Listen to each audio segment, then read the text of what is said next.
આજે આપણે ઇકોનોમિક્સની અંદર આગળ આજે ભણશું આપણે, બરોબર? મારો અવાજ આવી રહ્યો છે? અવાજ આવી રહ્યો છે? હાથ ઊંચો કરો. આવી રહ્યો છે, બરોબર, ઓકે. તો આજે આપણે છેલ્લે ઇકોનોમિક્સની અંદર શું ભણ્યા હતા આપણે? કે વિભાજિત સ્તંભ આકૃતિ કેવી રીતે દોરાય છે, બરોબર, અને એની અંદરથી શું કઈ કઈ વસ્તુ આપણે ધ્યાનમાં લેવાની છે એના વિશે આપણે ભણ્યા હતા, બરોબર. તો આજનો આપણો આગળનો પ્રશ્ન એ છે કે સ્તંભ આલેખ દોરતી વખતે ધ્યાનમાં રાખવાની બાબતો કઈ કઈ છે, બરોબર. એ પ્રશ્ન વિશે આજે આપણે ભણવાનું રહેશે કે એ બોર્ડની પરીક્ષાની અંદર આપણે 3 માર્ક્સની અંદર પૂછાતો હોય છે, બરોબર. તો આગળનો આજનો નવો પ્રશ્ન આપણો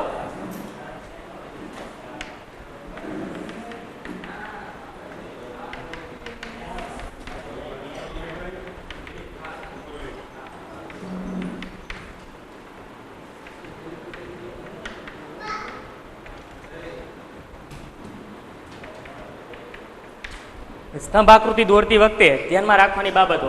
તો એની અંદરનો આપણો ફર્સ્ટ મુદ્દો શું આપણે ધ્યાનમાં રાખવાનો પહેલો મુદ્દો કે જે બંને સ્તંભ વચ્ચે અથવા અલગ અલગ સ્તંભ વચ્ચે પહોળાઈ કેવી હોવી જોઈએ? સરખી હોવી જોઈએ, બરોબર. પહેલો જ મુદ્દો આપણે યાદ રાખવાનો રહેશે, કારણ કે પહોળાઈનું કોઈ મૂલ્ય નથી હોતું, એટલા માટે પહોળાઈ દરેક સ્તંભ વચ્ચે સરખી હોવી જોઈએ, બરોબર. તો પહેલો જ મુદ્દો આપણે યાદ રાખવાનો રહેશે.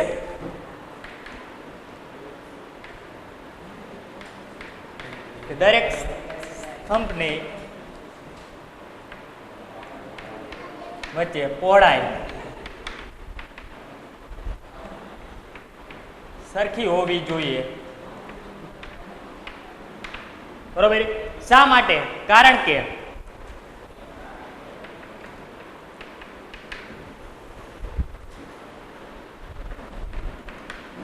પહોળાઈનું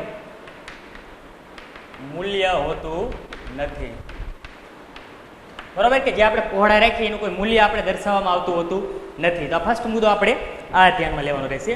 ત્યારબાદ આગળનો મુદ્દો આપણે બીજો મુદ્દા નંબર 2, બરોબર, કે સ્તંભની ઊંચાઈ અથવા એની લંબાઈ કેટલી લેવાની, કે જે ચલનું મૂલ્ય હોય છે, બરોબર, એ પ્રમાણે આપણે લેવાનું રહેતું હોય છે. તો આગળનો આપણો બીજો મુદ્દો એ રહેશે સ્તંભની ઊંચાઈ ચલના મૂલ્ય પ્રમાણે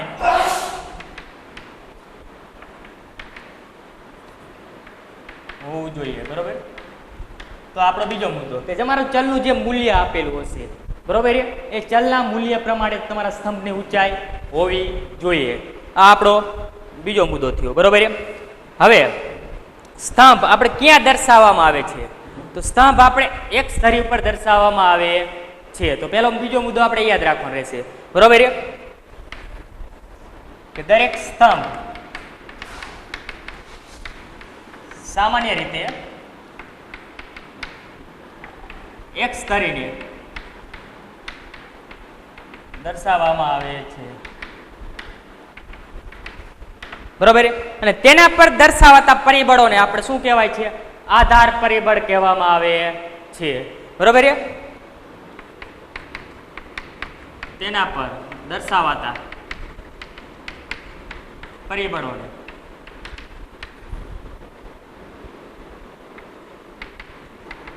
આધાર કહેવામાં આવે. હવે આગળનો મુદ્દો કે આજના આધુનિક યુગની અંદર આપણે જોઈએ કે આપણે હંમેશા એક ધરી ઉપર જ ઊભા સ્તંભ આપણે દર્શાવવામાં આવે છે, પણ આધુનિક યુગની અંદર કોમ્પ્યુટર સિસ્ટમ આવી ગઈ છે, બરોબર. એટલે આપણે કોમ્પ્યુટરની અંદર વાય ધરીને અડીને અને આડા સ્તંભ પણ આજે દર્શાવવામાં આવતા હોય છે, બરોબર. તો આગળનો બીજો મુદ્દો આપણે યાદ રાખવાનો રહેશે કે આજના આધુનિક યુગમાં કોમ્પ્યુટરની મદદથી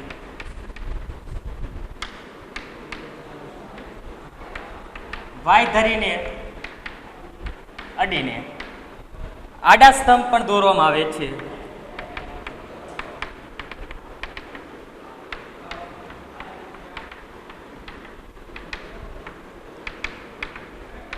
બરોબર. શા મુદ્દો? બીજો મુદ્દો શું યાદ રાખવાનો? આપણે જોયું કે દરેક સ્તંભ વચ્ચેની પહોળાઈ કેવી હોવી જોઈએ? સરખી હોવી જોઈએ. એવી રીતે ઉદ્ગમ બિંદુ આપણે જે આલેખ દોરી છે 0 હોય, બરોબર, એ ઉદ્ગમ બિંદુથી પ્રથમ સ્તંભ વચ્ચેની પહોળાઈ કેવી હોવી જોઈએ? સરખી હોવી જોઈએ. બાકીના સ્તંભમાં જેટલી રાખી હોય એટલી જ અહીંયા પણ હોવી જોઈએ. પછી લખી વાળજે, વાંધો નહીં. તમારે ઉદ્ગમ બિંદુથી પ્રથમ સ્તંભ વચ્ચેનું અંતર બીજા પહોળાઈ જેટલું હોવું જોઈએ. બરોબર. ઉદ્ગમ બિંદુથી પ્રથમ સ્તંભ જે આપણે રાખીએ છીએ, આગળ જે આપણે વચ્ચેના સ્તંભમાં જેટલી પહોળાઈ રાખી હોય છે, બરોબર, એટલી જ પહોળાઈ એની પણ હોવી જોઈએ. બરોબર. અને છેલ્લો મુદ્દો આપણો કયો આવશે કે પ્રથમ સ્તંભ જ્યારે પણ તમારો હોય છે, ચલનું પ્રથમ મૂલ્ય પ્રથમ સ્તંભ તરીકે તમારે દર્શાવવાનું રહેશે. ત્યારબાદ જે આગળ બાકીના આવતા હોય એ મુજબ તમારે અનુક્રમ પ્રમાણે સ્તંભનું મૂલ્ય દર્શાવવામાં આવતું હોય છે. તો આ તમારો છેલ્લો મુદ્દો આવતો હોય છે.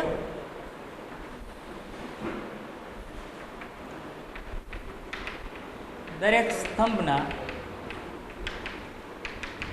મૂલ્યને અનુક્રમ પ્રમાણે દર્શાવવામાં આવે છે. એટલે કે પ્રથમ ચલના મૂલ્યને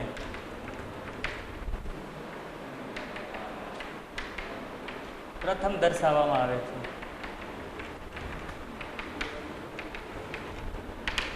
તો આ આપણો તો 3 માર્કનો પ્રશ્ન, બરોબર છે. તો એની અંદર પહેલા જ મુદ્દેથી અહીંયા હજુ ધ્યાન, તો શું આપણે કીધું પ્રશ્ન અંદર સ્તંભ આકૃતિ દોરતી વખતે ધ્યાનમાં રાખવાની બાબતો, બરોબર. 3 ગુણની અંદર આપણા પ્રશ્ન પૂછાતો હોય છે. તો પહેલો જ મુદ્દો આપણે શું ધ્યાનમાં લેવાનું, દરેક સ્તંભની વચ્ચે પહોળાઈ કેવી હોવી જોઈએ, સરખી હોવી જોઈએ. શા માટે? કારણ કે પહોળાઈ જે આપણે છે આપેલી હોય એમાં કોઈ મૂલ્ય એનું દર્શાવવામાં આવતું હોતું નથી. પછી બીજો મુદ્દો કે સ્તંભની ઊંચાઈ, તો સ્તંભની ઊંચાઈ કેટલી હોવી જોઈએ કે દરેક ચલને આપણે મૂલ્ય આપેલું હોય, બરોબર છે. કે 2018માં 570 વસ્તીમાં વધારો, બરોબર, જે આપેલું હોય તો એ સ્તંભના મૂલ્ય પ્રમાણે એની ઊંચાઈ આપણે રાખવામાં આવતી હોય છે.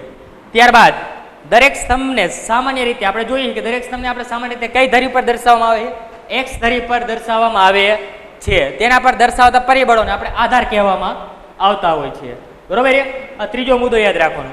ચોથા મુદ્દાની અંદર આપણે જોઈએ તો શું કીધું કે આજના આધુનિક યુગની અંદર આપણે ખબર કે હંમેશા એક્સ ધરી ઉપર જ આપણે સ્તંભ દર્શાવતા હોઈએ, પણ કોમ્પ્યુટરની મદદથી આધુનિક યુગની અંદર વાય ધરીને અડીને પણ આડા સ્તંભ દોરવામાં આવતા હોય છે, બરોબર. એ આપણે બધા ઘણી વખત જોયું હોય કે એક્સેલની અંદર આપણે આલેખ દોરતા હોય, કોમ્પ્યુટર જે ભણ્યા છે માઇક્રોસોફ્ટ ઓફિસ, બરોબર, તો એની અંદર આપણે આલેખ આવે દોરવામાં, વાય ધરીને અડીને પણ આપણે આલેખ દોરી શકીએ છીએ કોમ્પ્યુટરની મદદથી.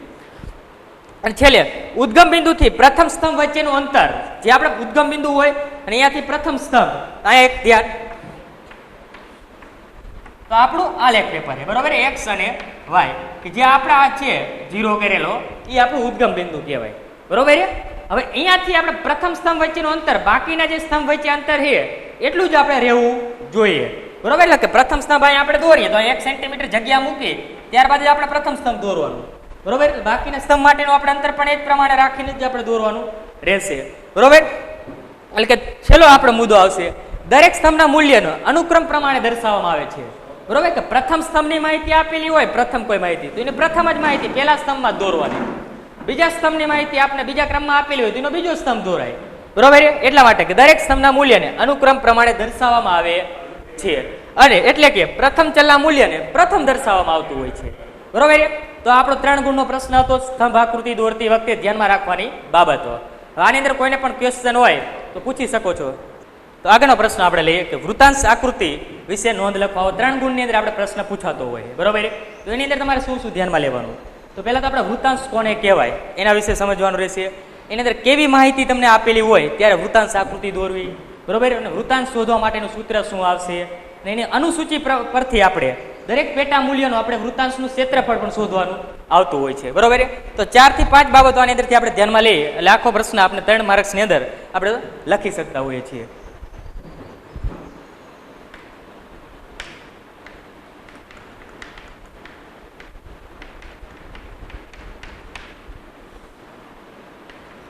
વૃત્તાંશ આકૃતિ, વૃત્તાંશ એટલે શું? વૃત્તાંશ એટલે શું થાય? વર્તુળનો અંશ, બરોબર. તો પહેલો જ મુદ્દો આપણે એક વાક્યની અંદર અથવા વિકલ્પોની અંદર પૂછીએ, બરોબર, કે વૃત્તાંશના અંશને શું કહેવાય, એટલે વર્તુળના અંશને શું કહેવાય, તો શું કહેવામાં આવતું હોય છે? આપણે વૃત્તાંશ કહેવામાં આવતું હોય છે. તો પહેલો જ આપણે મુદ્દો એ લેશું વર્તુળના અંશને વૃત્તાંશ કહે છે. હવે વૃત્તાંશ આકૃતિ ક્યારે દોરવામાં આવે, કેવી માહિતી તમને આપેલી હોય ત્યારે દોરવામાં આવતી હોય છે. તો એની અંદર આપણે જે વિભાજિત સ્તંભ આકૃતિ આપણે જોઈએ બરોબર, એની અંદર જેવી માહિતી આપણે આપેલી હતી આંકડાકીય માહિતી, એ જ પ્રમાણે જે આંકડાકીય માહિતીઓ તમને આપેલી હોય ત્યારે આપણે વૃત્તાંશ આકૃતિ દોરવામાં આવતી હોય છે બરોબર. જે આગળ આપણે કાલે ભણ્યા હતા કે વિભાજિત સ્તંભાકૃતિ, એની અંદર જે માહિતી આપણે આપેલી હોય છે બરોબર, એ માહિતી પરથી જ આપણે વૃત્તાંશ આકૃતિ દોરવામાં આવતી હોય છે. તો આગળનો બીજો મુદ્દો આપણે એ ધ્યાનમાં લેવાનો રહેશે. વિભાજિત સ્તંભાકૃતિ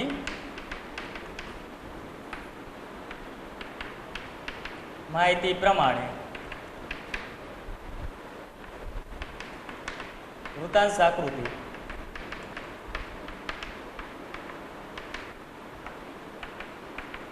માં આવે છે બરોબર. હવે એની અંદર આપણે એનું એક ઉદાહરણ લઈએ કે કેવી માહિતી હોય. તો આપણે ભારતની અંદર સ્ત્રી પુરુષનું પ્રમાણ બરોબર આપેલું હોય ત્યારે પણ આપણે વૃત્તાંશ આકૃતિ દોરી શકીએ, અથવા એક સાથે અનેક ઘણી વસ્તુઓ તમે ખરીદી કરો બજારની અંદરથી બરોબર, અને એનો પણ તમારે વૃત્તાંશ આકૃતિ દોરવી હોય એ માહિતી પરથી તો પણ આપણે દોરી શકીએ છીએ બરોબર. તો એનું એક આપણે ઉદાહરણ લઈએ કે ભારતમાં સ્ત્રી પુરુષનું પ્રમાણ. હવે આપણે વૃત્તાંશનું સૂત્ર આવે તો વૃત્તાંશ આપણે મેળવવો હોય તો કેવી રીતે મેળવાય, તો પહેલા આપણે એ ખબર હોવી જોઈએ કે આખો વૃત્તાંશ આપેલો હોય વર્તુળ, એનું ક્ષેત્રફળ કેટલા અંશમાં હોય બરોબર. તો આખા વર્તુળનું ક્ષેત્રફળ આપણે 360 અંશ હોય. કેટલું હોય? 360 અંશ હોય છે બરોબર. એ આપણે ખબર હોવી જોઈએ. એના પરથી જ આપણે એના જે પેટા વિભાગો આપેલા હશે એનું આપણે પણ ક્ષેત્રફળ મેળવી શકતા હોય છે કે કેટલા અંશ એનું મળે છે તે આપણે ખ્યાલ આવતો હોય છે. તો એની માટે બીજો મુદ્દો લખવાનો રહેશે કે વર્તુળનું ક્ષેત્રફળ 360 અંશ હોય છે બરોબર. તો 360 અંશ હોય. હવે આપણે વૃત્તાંશ શોધવા માટેનું સૂત્ર શું આવશે, તો એની અંદરનું આપણે એક સૂત્ર લઈએ બરોબર, કે વૃત્તાંશ માટેનું સૂત્ર કે જે તમારું પેટા મૂલ્ય આપેલું હશે તમને બરોબર અનુસૂચિની અંદર, પેટા મૂલ્ય છેદમાં કુલ મૂલ્ય હોય એનો સરવાળો કરશો તમને બરોબર. બધા પેટા મૂલ્યનો તમે સરવાળો કરો એટલે એનું તમને કુલ મૂલ્ય મળે, છેદમાં કુલ મૂલ્ય અને એના ગુણ્યા આપણે 360 બરોબર. તો એ આધારે આપણે એનું વૃત્તાંશ આપણે મેળવી શકાતો હોય છે.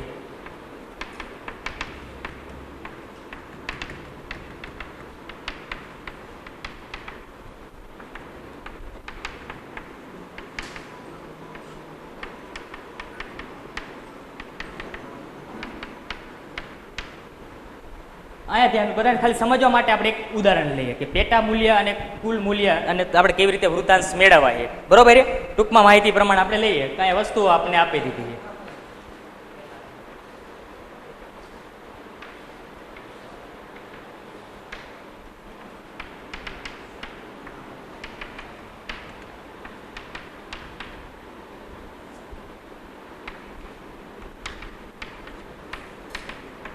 અહીં આપણે કપડાં, ચોપડી, પેન 3 વસ્તુ લઈ લીધી બરોબર.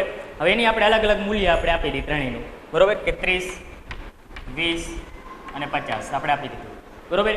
હવે આ બધા શું થયા, એક વર્તુળના આપણે કુલ મૂલ્ય તરીકે દર્શાવી દીધું બરોબર. તો મૂલ્ય આપણે આપેલું એનો કુલ સરવાળો લઈ લેવાનો. પહેલા તો આપણે શું લઈ લેવાનું? કુલ સરવાળો. તો મૂલ્યનો કુલ સરવાળો કેટલો થાય કે 30 ને 20, 50, 50 ને 50, 100, એટલે એનો કુલ સરવાળો થયો આપણે 100 બરોબર. એટલે આ કુલ મૂલ્ય જે આપણે છે તે મળી ગયું બરોબર.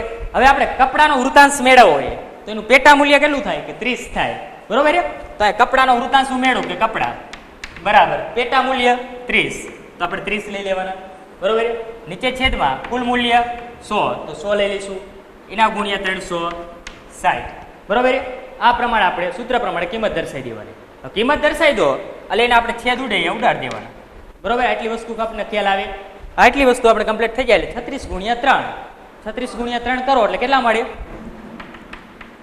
108 અંશ આપણે મળતા હોય છે બરોબર. તો આ જે રીતે આપણે વૃત્તાંશનું મૂલ્ય મેળવ્યું કપડાનું, એવી રીતે જ બાકીના વૃત્તાંશનું પણ મૂલ્ય આપણે મેળવવામાં આવતું હોય છે. અને વૃત્તાંશના મૂલ્ય મેળવી લો એટલે આપણે વર્તુળ દોરી અને એની અંદર તમારે માપ કોણ માપકથી ચોક્કસ જ લેવાનું, ફેરફાર હોવો જોઈએ નહીં બરોબર. કે માપ આપણે 90 કીધું ને આપણે 95 દર્શાવી દઈએ તો આપણું માપ ખોટું પડે.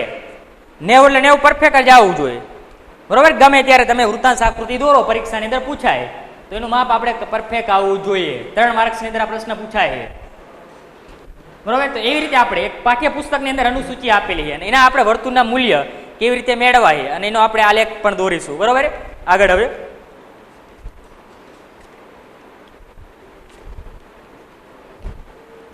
તો અહીંયા આપણે અનુસૂચિ આપવામાં આવેલી છે કે વસ્તુ હોય અને ટકાવારી ખર્ચ આપણે આપેલો હોય.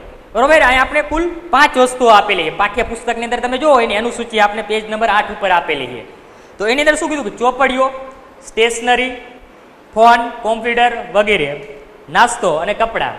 બરોબર. આટલી આપણે વસ્તુઓ આપેલી. એનો ટકાવારી ખર્ચ આપેલો. ચોપડીનો ટકાવારી ખર્ચ 20 છે, સ્ટેશનરીનો 5, પછી ફોન કોમ્પ્યુટરનો તો કે આપણે 30, પછી નાસ્તો તો કે 30, કપડાં કે 15 અને કુલ એનું ટોટલ આપણે મૂલ્ય થાય છે 100. બરોબર. તો આ અનુસૂચિ પ્રમાણે આપણે 5 નો વૃત્તાંશની ગણતરી હવે કરવાની રહેશે, એટલે કે એનો વૃત્તાંશ મેળવશું.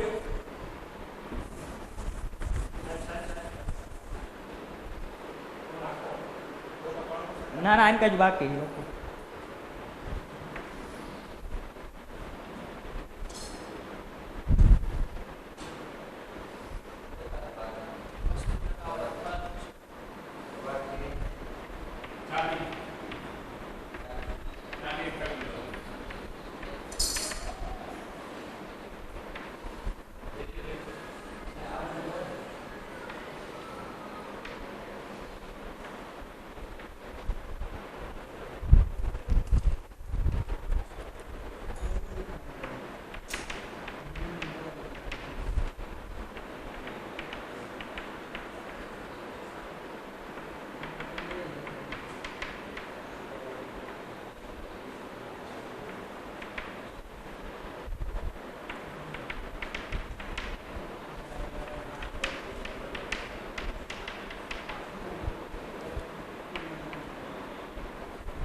તો આ આપણી એક અનુસૂચિ આપણે આપેલી છે. બરોબર.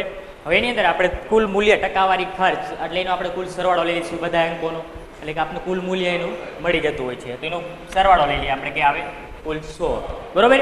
હવે આપણે 5 વસ્તુઓ જે આપણે આપેલી છે, બરોબર, એનો વૃત્તાંશની આપણે ગણતરી કરીએ. તો એમાં અંદર આપણે પહેલી જ વસ્તુ લઈ ચોપડીઓ. તો ચોપડીઓનો આપણે વૃત્તાંશ મેળવવો છે. બરોબર. આ ચોપડીઓ બરાબર. એનું સૂત્ર શું હોય કે પેટા મૂલ્ય. પેટા મૂલ્ય એટલે કે આપણું વર્તુળનું કુલ મૂલ્ય આપેલું હોય એની અંદર પેટા મૂલ્ય છે આપણું ચોપડી પેલું. હવે એની અંદર આપણે કેટલું આપેલું એનું પેટા મૂલ્ય 20. તો આપણે 20 લઈ લેવાનું. કુલ મૂલ્ય 100. આપણે 100 લઈએ અને એના ગુણ્યા આપણે કેટલા આવશે કે આખા વર્તુળનો ક્ષેત્રફળનો અંશ 360. તો આપણે 360 લઈ લેવાના રહેશે. બરોબર. આટલી વસ્તુ થઈ જાય એટલે તમને સાદુરૂપ આપતા તો બધાને આવડે જ, સ્વાભાવિક છે. બરોબર. આપણે નાના હી નહીં કે ના આવડે, એનું સાદુરૂપ આપી દેવાનું. 0 0 પેલા તો જાય. 36 ગુણ્યા 2 એટલે 36 દુ કેટલા થાય 72. તો આપણે ચોપડીઓનો કેટલો વૃત્તાંશનો અંશ આવશે 72 આવતો હોય છે. બરોબર. એવી રીતે આપણે સ્ટેશનરી લેવાની. ત્યારબાદ તો સ્ટેશનરીની અંદર આવે જોયું આપણે બીજાનો વૃત્તાંશ શોધશું. સ્ટેશનરી. તો સ્ટેશનરી આપણે કેટલી આપેલી છે 5. તો આપણે એનું પેટા મૂલ્ય આપણે 5. કુલ મૂલ્ય આપણે કેટલું થયું 100 ને ગુણ્યા 360. છેદ ઉડે ત્યાં આપણે છેદ ઉડાડી દેવાના. બરોબર. છેદ ઉડાડી અને એનું સાદુરૂપ આપણે આપતા જઈએ એટલે એનું આપણે મૂલ્ય મળશે, વૃત્તાંશ મળશે 18 અંશ. ત્યારબાદ આવશે આપણે ફોન કોમ્પ્યુટર. તો એની અંદર જોઈએ તો એનું આપણે મૂલ્ય કેટલું આપેલું છે 30. તો આપણે 30 લઈ લેવાના રહેશે. કુલ મૂલ્ય 100 ગુણ્યા 360. છેદ ઉડાડી દઈએ. 36 ગુણ્યા 3 એટલે કેટલા થાય 108 અંશ. અને છેલ્લા આપણે ચોથું મૂલ્ય આપણે લઈશું નાસ્તો. તો નાસ્તાનું પણ પેટા મૂલ્ય આપણે આપેલું છે 30 અને કુલ મૂલ્ય આપણું 100. 360 0 0 જાય 36 તરી 108. તો અહીંયા આપણે 108 અંશ લેવાના રહેશે. ત્યારબાદ છેલ્લે આપણે કપડાં 5માનું મૂલ્ય મેળવશું. તો કપડાં આપણે આપેલા એનું પેટા મૂલ્ય 15. સૂત્ર પ્રમાણે કિંમત દર્શાવી દી, છેદ ઉડાડી દેવાના. બરોબર. હવે 15 અને 10 ના બંનેના 5 5 વડે ભાગ આલે. 5 ધરી 15, 5 દુ 10, 18 દુ 36, 18 ધરી 54. તો આપણે આનું મૂલ્ય મળશે 54 અંશ. બરોબર. આવી રીતે દરેકના આપણે મૂલ્ય મેળવી લઈશું. હવે એ તમારે નક્કી કરી લેવાનું કે દરેકના આપણે વૃતાંશનો અંશ મેળવી લીધો, બરોબર, એનો સરવાળો લઈ લેવાનો, છેલ્લે ચેક કરી લેવાનું 360 અંશ જ થાય છે ને. જો 360 અંશ ન થાય તો તમે વૃતાંશ શોધવામાં ક્યાં પણ તમે ભૂલ કરી છે એ સાબિત થઈ જાય સીધું જ, બરોબર. એટલે ગમે ત્યારે તમે વૃતાંશ મેળવી એક વખત આપણે સરવાળો કરી લેવાનો. અને આપણે ઇકોનોમિક્સના પેપરની અંદર પણ તમે કેલ્સી લઈ જાઓ તો કોઈ તમને ના નથી પાડતું, બરોબર.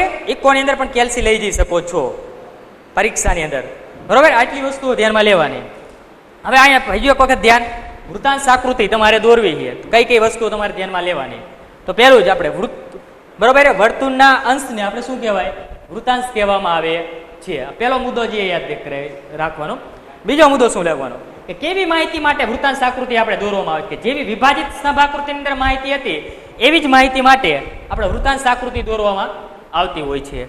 પછી એની માટેનું આપણે એક એક્ઝામ્પલ આપી દીધું કે કેવી માહિતી હોય કે ભારતમાં સ્ત્રી પુરુષનું પ્રમાણ અથવા ગુજરાતમાં સ્ત્રી પુરુષના સાક્ષરતાનું પ્રમાણ, બરોબર. આવી આંકડાકીય માહિતી આપેલી હોય ત્યારે તમે વૃતાંશ આકૃતિ આપણે દોરવામાં આવતી હોય છે. વર્તુળનું ક્ષેત્રફળ કેટલું હોય? તો આખા વર્તુળનું ક્ષેત્રફળ 360 અંશ હોય છે, બરોબર. અને છેલ્લે વૃતાંશ શોધવાનું આપણે સૂત્ર આવે. શું આવે? પેટા મૂલ્ય છેદમાં કુલ મૂલ્ય ગુણ્યા 360. આટલી વસ્તુ મળી જાય એટલે આપણે વસ્તુ આપેલી હોય એનો વૃતાંશ મેળવી લેવાનો. એનો વૃતાંશ મેળવી અને ત્યારબાદ આપણે આકૃતિ દોરવામાં આવતી હોય છે. હવે આપણે વૃતાંશ બધાના મેળવી લીધા, બરોબર, બધા પેટા વિભાગની અંદરના, બરોબર. હવે એની અંદરથી આપણે આકૃતિની અંદર કેવી રીતે તમારે દર્શાવવાના છે એ વસ્તુ ખ્યાલ ધ્યાનમાં રાખવાની. તો પહેલા આપણે સૌપ્રથમ શું લઈ લેવાનું? એક વર્તુળ દોરી લેવાનું, બરોબર.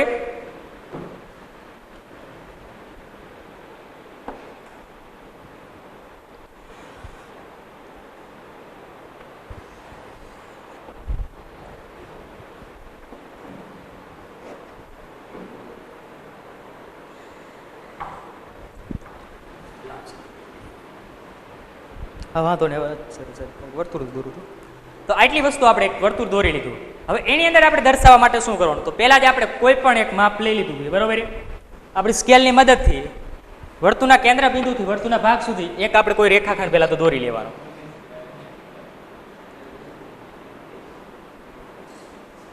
આ આપણે દોરી લીધું, બરોબર. હવે આપણે દર્શાવવાની શરૂઆત કરવાની. તો પહેલો જ આપણે મુદ્દો શું આપેલો હતો? ચોપડીઓ. કેટલી આપેલી છે? ટકાવારી ખર્ચ 20 છે, બરોબર. એનો વૃતાંશ કેટલો મળ્યો છે? તો 72 અંશ. 72 અંશ જે આપણે વૃતાંશ મેળવ્યો છે એ આપણા વર્તુળની અંદર તમારે દર્શાવવાનો રહેતો હોય છે, બરોબર. તો અહીંયા આપણે દર્શાવશું. તો આપણું વર્તુળનું કેન્દ્ર આપેલું હોય અહીંયા આપણે સૌપ્રથમ દર્શાવી દેવાનું, બરોબર. કે વર્તુળનું કેન્દ્ર આપેલું છે આપણને, અહીંયા આપણે દર્શાવી દઈએ. હવે એની અંદર જોઈ લેવાનું કોણ માપકની અંદર કે 72 અંશ ક્યાં થાય છે પેલા એ નક્કી કરી લેવાનું. તો આપણે 72 અંશ, બરોબર, 70, 71 અને 72 જ્યાં થાય તે આપણે દર્શાવવાના રહેશે કે અહીંયા આપણે 72 અંશ થઈ જાય. એ 72 અંશ આપણે લઈ લેવાના. હવે આપણે એ દર્શાવી દઈએ.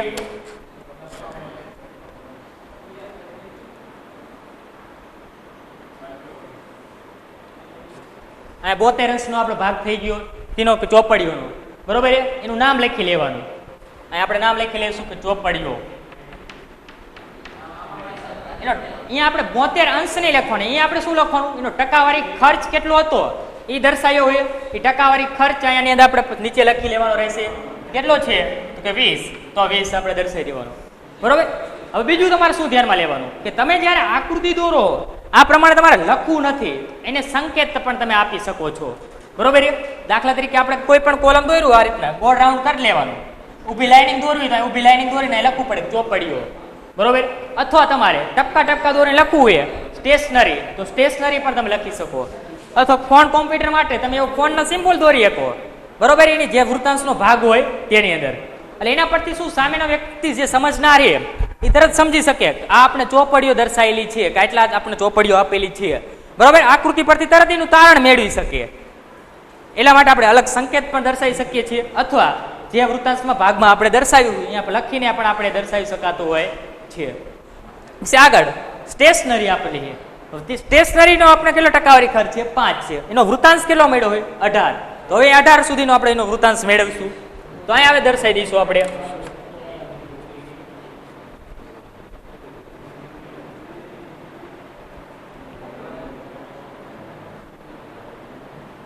તો અહીં આપણે 18 એને આપણે કેન્દ્ર બિંદુ સાથે જોડી દેવાનું.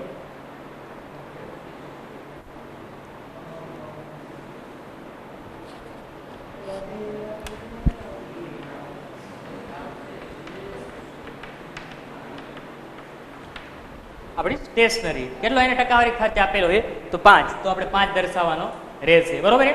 આપણે અહીંયા ખાનું શું થાય, નાનું થાય એટલે અંદર લખાતું નહીં, એટલા માટે મેં બહાર લખ્યું છે. બરોબર.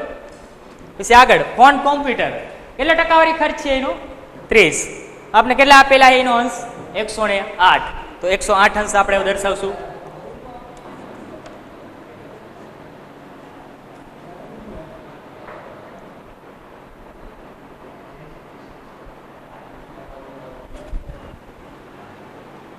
તો અહીંયા આપણે થશે 108 અંશ, તે હવે દર્શાવી દઈએ આપણે.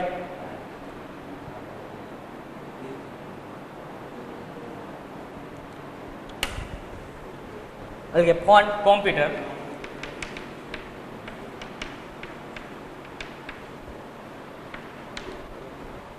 આપણે આપેલા તો તે દર્શાવી દીધું. ત્યારબાદ તમે ગમે એ દર્શાવી શકો આખા વર્તુળની અંદર. એવું નહીં કે અહીંયા તમારે અહીંયા ફોન જ દર્શાવો કે કોમ્પ્યુટર દર્શાવો. વર્તુળના કોઈ પણ ભાગની અંદર તમે કોઈ પણ જગ્યાએ દર્શાવી શકો છો. બરોબર. પણ માપ એનું પરફેક્ટ તમારે લેવાનું રહેશે. આગળ નાસ્તો, તો નાસ્તો આપણે કેટલો આપેલો છે 30 અંશ, 30% આપેલો છે અને એનો આપણે અંશ કેટલો આપેલો 108. તો આપણે નાસ્તો લઈએ.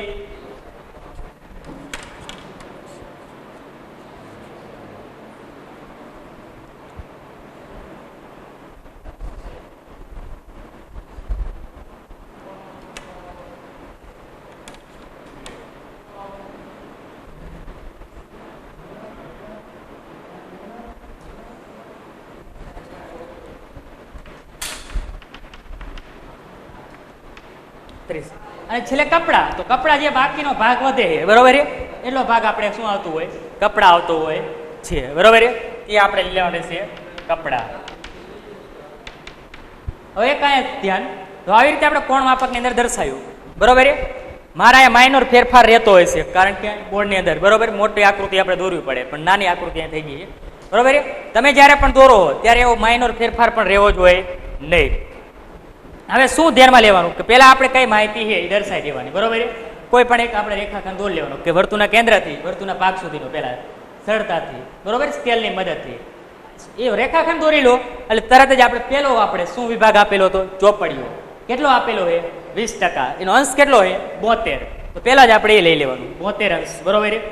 જે રેખાખંડ દોર્યો અહીંયા આપણે કોણ માપક મૂકી વર્તુળના કેન્દ્ર બરાબર રાખી અને 72 અંશનું માપ લઈ લેવાનું. એવી રીતે દરેક વિભાગનું માપ લઈ અને તમારે વૃત્તાંશ આકૃતિ દોરવામાં આવતી હોય છે. બરોબર. આ પ્રમાણે આપણે વૃત્તાંશ આકૃતિ આવે 3 માર્ક્સની અંદર તમારે આટલું લખો એટલે તમને 3 માર્ક્સ મળતા હોય છે. કોઈને પ્રશ્ન વખતે વૃત્તાંશ આકૃતિ સાહેબ દોરતી વખતે શું ધ્યાનમાં રાખવાનું? આગળનો મોટો પ્રશ્ન આપણે જે લઈએ કે જે પરીક્ષાની અંદર આપણે ઘણી વખત 2 માર્ક્સની અંદર એના મુદ્દા પૂછાતા હોય તો 3 માર્ક્સની અંદર એની નોંધ પૂછાય અને અથવા 5 માર્કની અંદર પણ આપણે એ પ્રશ્ન ઘણી વખત પૂછાઈ ગયેલો હોય. બરોબર. આપણે બોર્ડની પરીક્ષાની અંદર વાયેલા પેપરોની અંદર આપણે જોઈ શકીએ છીએ.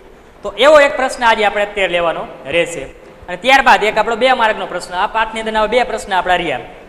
હવે આપણો આજનો નવો પ્રશ્ન કે અર્થશાસ્ત્રના અભ્યાસમાં ટેકનોલોજીના ઉપયોગો શું છે? બરોબર. આપણે અર્થશાસ્ત્રનો અભ્યાસ કરીએ એની અંદર ટેકનોલોજીનો ઉપયોગ આપણે ઘણી બધી રીતે થતો હોય છે. બરોબર.